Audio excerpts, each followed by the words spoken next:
Britain's future in the European Union is uncertain, and with a referendum set for 2017 by the Conservative government, Nathan Jannese spoke with Dr. Peter Ingram, an Oxford graduate and politics teacher in Oxfordshire, about what the EU powers are. It's got a variety of powers, really. When Britain and other countries joined the EU, certain areas of policy and decision making were effectively transferred from London to Brussels. The key area was trade. So as a member of the EU, countries essentially agree that trade policy will be decided at EU level. So that means all deals with other countries are negotiated by the EU, not by individual member states. I asked him what other policy areas are affected by the EU. Other sort of highlights would be agricultural policy, fisheries. Those things are basically largely decided at EU level. Another area actually which has been particularly topical is immigration.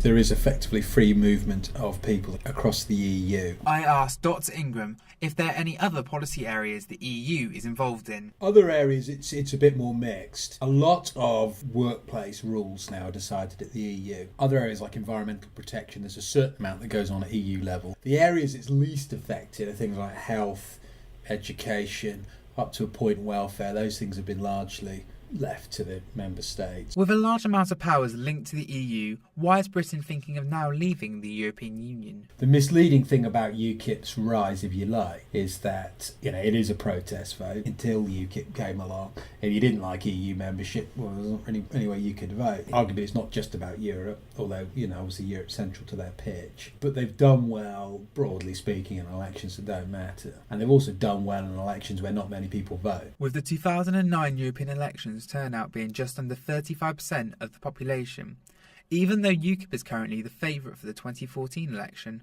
a referendum with a higher turnout could prove different otherwise, and with much of the UK potentially unsure to whether to stay in or out, Britain's future in the EU is still undecided.